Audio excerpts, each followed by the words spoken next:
C'est le père Zoël, assistant dans l'unité pastorale Marie-Étoile de la Mer, qui sollicite votre écoute en cette causerie du mois d'août. En feuilletant le programme du 51e Festival acadien de Caraquet, je comprends que le 15 août est proche et en ce dimanche, je suis envahi par ce goût de la fête et je voudrais vous inviter à préparer vos cœurs pour la fête nationale. Il me semble qu'il est urgent d'entrer dans ce temps qui nous sépare de notre fête nationale du 15 août pour mettre en évidence les couleurs de l'Acadie.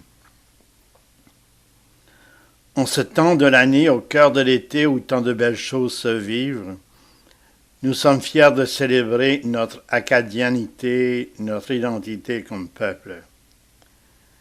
Chaque année, des concerts, des célébrations eucharistiques, des tintamars nous permettent de renouveler les racines de notre fête patronale, Notre-Dame de l'Assomption. Il est bon de faire du bruit pour dire que nous existons comme des citoyens à part entière, dans un pays qui est riche de sa diversité culturelle. Nous faisons partie de cette diversité culturelle avec nos artistes, avec nos écrivains, nos leaders, qui maintiennent dans la fierté la santé de notre peuple. Il est dépassé ce temps où on se disait petit et minoritaire. Aujourd'hui, avec nos acquis et nos combats encore à mener, nous sommes forts et notre place, elle est là. C'est à nous de la prendre, d'occuper le territoire avec notre langue, nos ambitions et nos projets, qui disent au monde que nous sommes là pour y rester. Une fête du 15 août, une fête patronale pour ne pas oublier d'où nous venons. Il ne faut jamais perdre la mémoire de nos origines. Nous avons la gestion de cet héritage religieux reçu de nos familles, de nos communautés. Dans une fidélité soutenue, cette fête du 15 août doit être plus qu'un souvenir, mais une réalité à vivre, afin de prier et de chanter notre attachement à celle qui est notre patronne, Notre-Dame de l'Assomption, dans l'Acadie d'aujourd'hui.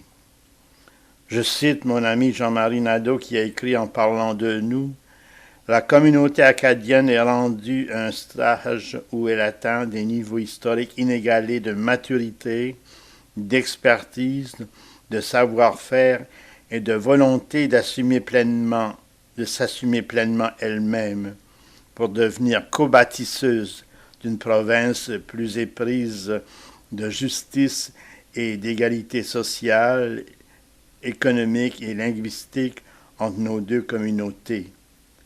La communauté acadienne est plus que jamais contributrice à l'enrichissement collectif de cette province. » Fin de la citation.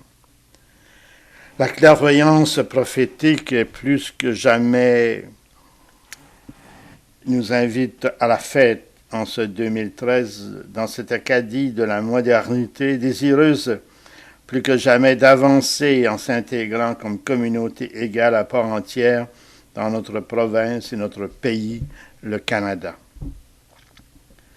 Un peuple a besoin de symboles, de signes qui affichent sa fierté, son identité, en un mot, sa culture qui est notre manière de vivre. Un peuple qui croit en son avenir comme le peuple acadien a besoin de se rassembler autour de son drapeau et chanter l'hymne national l'Ave Maria Stella et ainsi se rappeler l'héritage reçu de nos ancêtres.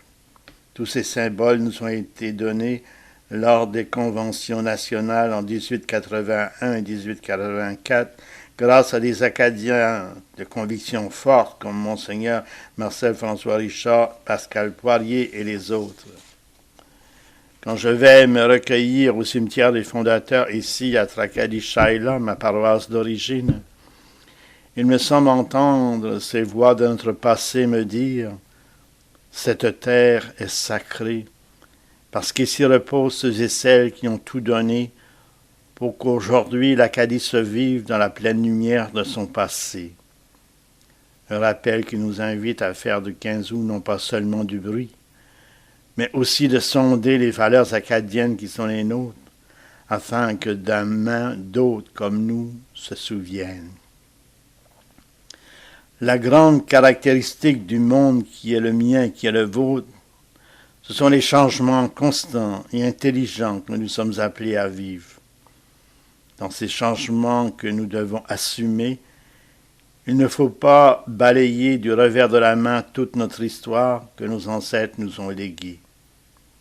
Aujourd'hui, la dimension religieuse semble mise en veilleuse, comme si c'était se diminuer que d'accepter le projet de Dieu aussi bien dans l'histoire de notre peuple que dans nos vies personnelles.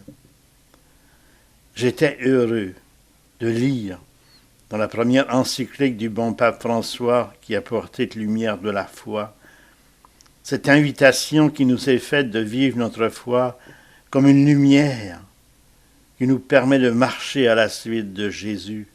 Une lumière pour notre peuple qui a besoin de ce chemin de lumière afin de vivre dans l'affirmation de sa culture au cœur de la francophonie ce qu'il est vraiment. Une foi qui ne comble pas un vide, mais une foi qui rencontre ce besoin que nous avons de faire confiance, de toucher la main de Dieu dans notre histoire dont nous sommes fiers. Une foi qui n'écrase pas, mais qui rend plus beau nos désirs et nos besoins, remplis de la lumière du Christ ressuscité. La foi dans l'histoire du peuple acadien a été cette porte qui s'est ouverte sur un avenir que nous avons la responsabilité d'inventer chaque jour. La foi dans l'histoire du peuple acadien d'hier à aujourd'hui a été et sera cette lumière qui nous pousse à nous engager pour que nous soyons respectés comme Acadiens et Acadiennes dans nos valeurs culturelles. D'ailleurs, l'étoile de notre drapeau est cette lumière qui a été comme un phare dans des chemins que nous pensions parfois sans issue. L'étoile, c'est aussi Notre-Dame de l'Assomption, notre patronne, qui a toujours marché avec nous en tête de file au cœur de nos conquêtes et dans l'affirmation de nos droits linguistiques égalitaires et respectueux de la dignité humaine. Dans cet héritage religieux qui est le nôtre, voilà ce que nous a appris l'Évangile, le message de libération de Jésus. Quand on relit l'histoire du peuple acadien, quand on regarde le parcours et les faits marquants de notre histoire, la foi est au rendez-vous. Et ignorer cette présence d'une foi au quotidien, c'est amputer notre histoire d'une partie essentielle qui est la sienne. Cette foi qui est don de Dieu est une lumière qui a éclairé la route et qui encore aujourd'hui éclaire le parcours de notre route comme collectivité, comme individu composant ce peuple. Cette foi vient du Christ ressuscité, étoile du matin qui ne se couche pas, comme nous pouvons lire dans le beau texte de l'encyclique Lumière de la foi. Dans un monde d'indifférence religieuse, on est tenté de penser que cette lumière de la foi est illusoire, que cette lumière est une lumière du passé. La foi, ce don de Dieu à chacun et chacune de nous, n'est pas là pour remplacer la raison, mais pour la prolonger et ainsi donner un sens qui souvent nous dépasse dans le chemin qui est le nôtre. Le pape François termine ce texte de son encyclique Lumière de la foi par une prière à Marie que nous pouvons faire nôtre à la veille de notre fête nationale, Notre-Dame de l'Assomption. Marie, cette femme forte, une juive qui a accueilli le don de la foi comme une lumière pour toucher la main de Dieu dans sa vie, dans ses projets, une mère qui accepte de porter la vie en elle de celui qui sera le salut de l'humanité. Quel bel acte de foi! Et je dis cette prière à partir de l'encyclique « Ô Mère, aide notre foi ». Ouvre notre écoute à la parole pour que nous reconnaissions la voix de Dieu et son appel. Éveille en nous le désir de suivre ses pas, en sortant de notre terre et en accueillant sa promesse. Aide-nous à nous laisser toucher par son amour, pour que nous puissions le toucher par la foi. Aidez-nous à nous confier pleinement à lui, à son amour, surtout dans les moments de tribulation et de croix, quand notre foi est appelée à mûrir. Sème en notre foi la joie du ressuscité. Rappelle-nous que celui qui croit n'est jamais seul. Enseigne-nous à regarder avec les yeux de Jésus pour qu'il soit lumière sur notre chemin.